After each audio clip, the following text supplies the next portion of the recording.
It was early June of 2017 when I set out on a long road trip with my 9-year-old son, Tom.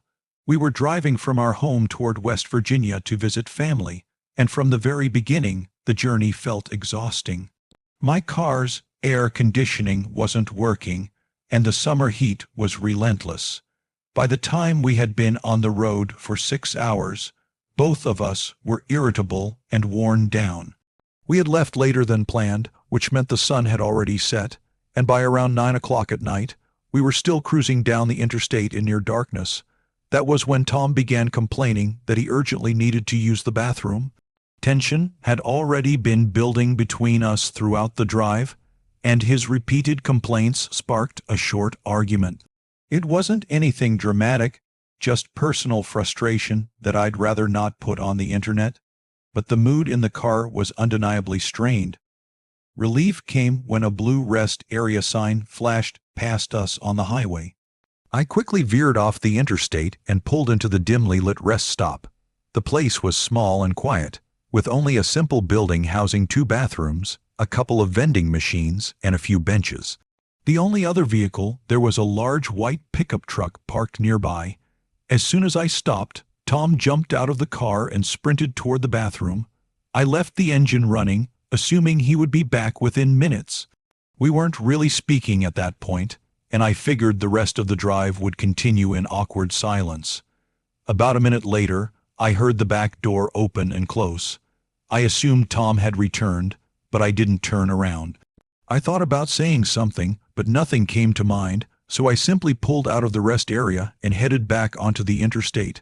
That was when I noticed the white pickup truck pulling out as well, following closely behind me. At first, I didn't think much of it. I merged into the left lane, and the truck did the same. When I accelerated slightly, the truck matched my speed. Then the driver began flashing his headlights. Thinking he was just another aggressive driver, I moved into the right lane, but he followed again, still flashing his lights insistently. I began to slow down, my unease growing by the second. The pickup sped up, pulled alongside me, and the driver rolled down his window, yelling something I couldn't hear. He pointed toward my car and motioned for me to pull over. My heart started pounding. I told myself that if this man tried anything dangerous, I'd hit the gas and get away.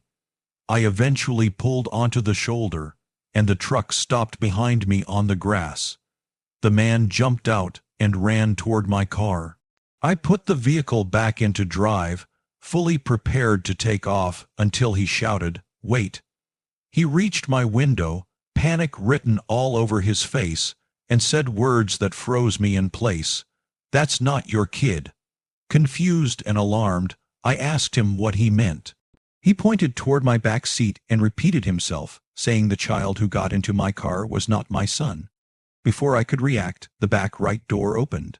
I turned around and watched in disbelief as a tall figure, clearly an adult, stepped out of my car and vanished into the woods without a word.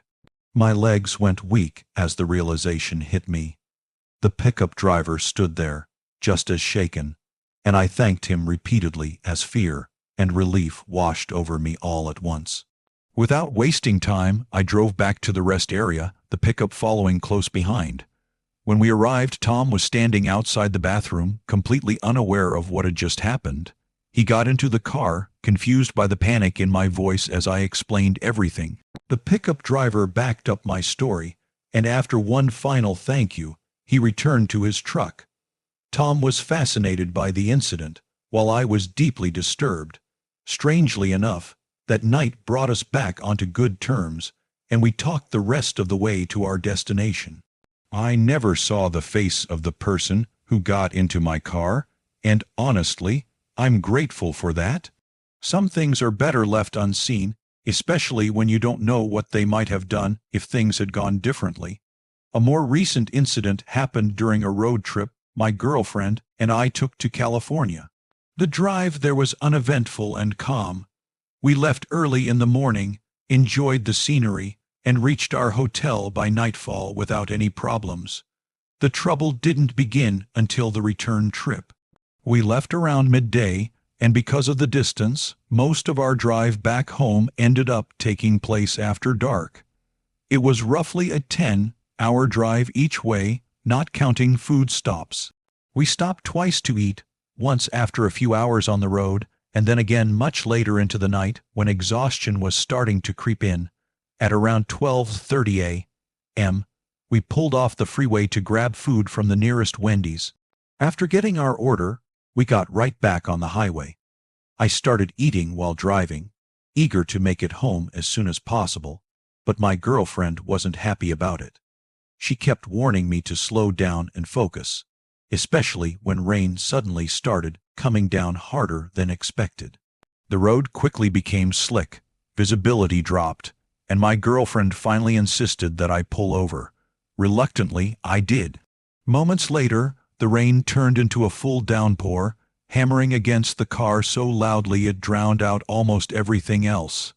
As I finished eating, a loud bang hit the driver's side window. At first, I assumed it was just debris or something blown by the storm. But when I looked to my left, my heart nearly stopped. A figure was standing so close that it blocked most of the window. My girlfriend screamed and panic rushed through me. With rain pouring down and noise overwhelming my senses, I couldn't hear what the person outside was saying.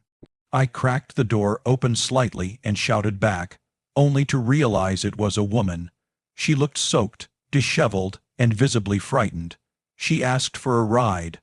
Under those conditions, leaving her there felt impossible. I told her to get into the back seat, even as my girlfriend shot me a look that clearly said she didn't agree with my decision. Once the woman got in, I asked where she was headed. She didn't respond. I repeated the question, and when I glanced back, I noticed she was staring directly at me with an empty, unsettling expression. It wasn't aggressive, but something about it felt deeply wrong. She shrugged, offering no explanation, and continued to sit in silence. Trying to regain control of the situation, I announced out loud that I would drop her off at the next town we reached. As we merged back onto the empty highway, the atmosphere in the car felt heavy and tense. Without warning, a piercing scream erupted behind me. Before I could react, the woman lunged forward and wrapped her arms around my neck. I slammed on the brakes, struggling to breathe as the car nearly slid into the divider. My girlfriend reacted instantly, clawing at the woman's face, causing her to release her grip as her screams turned into cries of pain. I jumped out of the car, yanked open the back door, and dragged the woman out into the rain. She collapsed onto the pavement, crying and repeatedly begging, saying nothing but the word "please" over and over again. I didn't stop to listen. I got back into the car, locked the doors, and drove off. As we pulled away, she banged on the window and screamed again, her voice echoing eerily through the storm. My girlfriend immediately called the police to report an unstable individual on the highway. We didn't stop again that night and drove straight home, shaken and silent, eager to leave the memory behind us. The final experience happened back in 2010, during a long solo drive from my home in Pennsylvania to visit family in rural Georgia. It was supposed to be a straightforward 14-hour drive, and I had planned to complete it all in one day. I hit the road around 10 in the morning, feeling confident and well rested.